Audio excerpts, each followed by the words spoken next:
የህዝብን ሰላምና ደህንነት በማስከበር የህግ የበላይነት እንዲረጋገጥ የድርሻቸውን እየተወጡ መሆናቸውን በምዕራብ ጎንደር ዞን የገንዳዋ ከተማ ሰላም አስከባሪ የሚሊሻ አባላት ተናገሩ።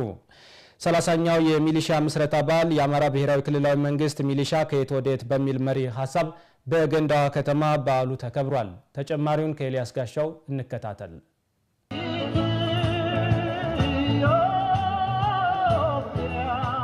ከማህበረሰቡና ከሌሎች ሰላም አስከባሪ ኃይሎች ጋር በመቀናጀት የህዝብን ደህንነትና ሰላም ለመጠበቅ ኃላፊነት ከተሰጣቸው መካከል የሰላም አስከባሪ የሚሊሻ አባላት ይጠቀሳሉ።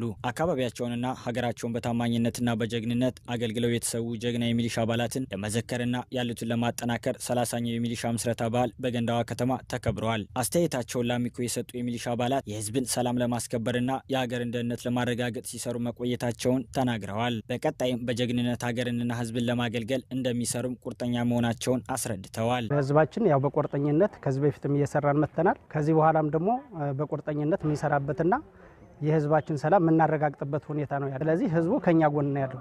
ምን እናገዛችሁ እያለ እያገዘን ያለ ከህዝባችን ጋር ሆነን ቀጣይ መስራት ያለብን ስራ እንሰራለን። ህዝቡ መንግስት ይፈልጋ በቃ ከናንተ ጎን ነን፣ እኛ ሌባ አንፈልግም፣ እኛ ጋር ተቀመጡ፣ እዚህ ላይ ካምብስሩ ነው የሚል።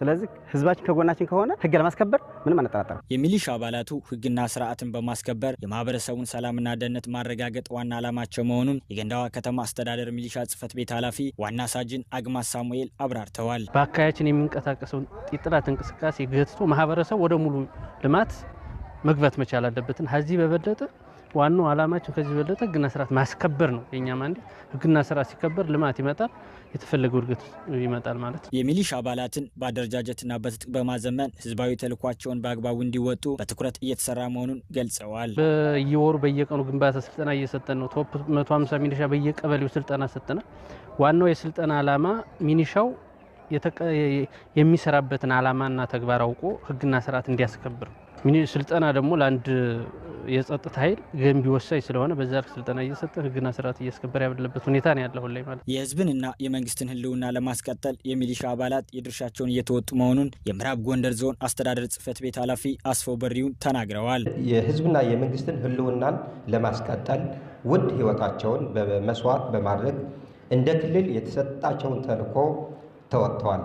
አሁንም ክብርና ምስጋና ይድረሳቸውና ህይወታቸውን እየሰዉ እኛ እንድንቀጥል እያደረጉ ይገኛሉ። በመርሃ ግብሩ ህይወታቸውንና አካላቸውን ለህዝብ ሲሉ ለገበሩ የሚሊሻ አባላት ቤተሰቦች እንዲሁም በስራቸው ታታሪ ለሆኑ የሚሊሻ አባላት እውቅናና የገንዘብ ድጋፍ ተበርክቶላቸዋል።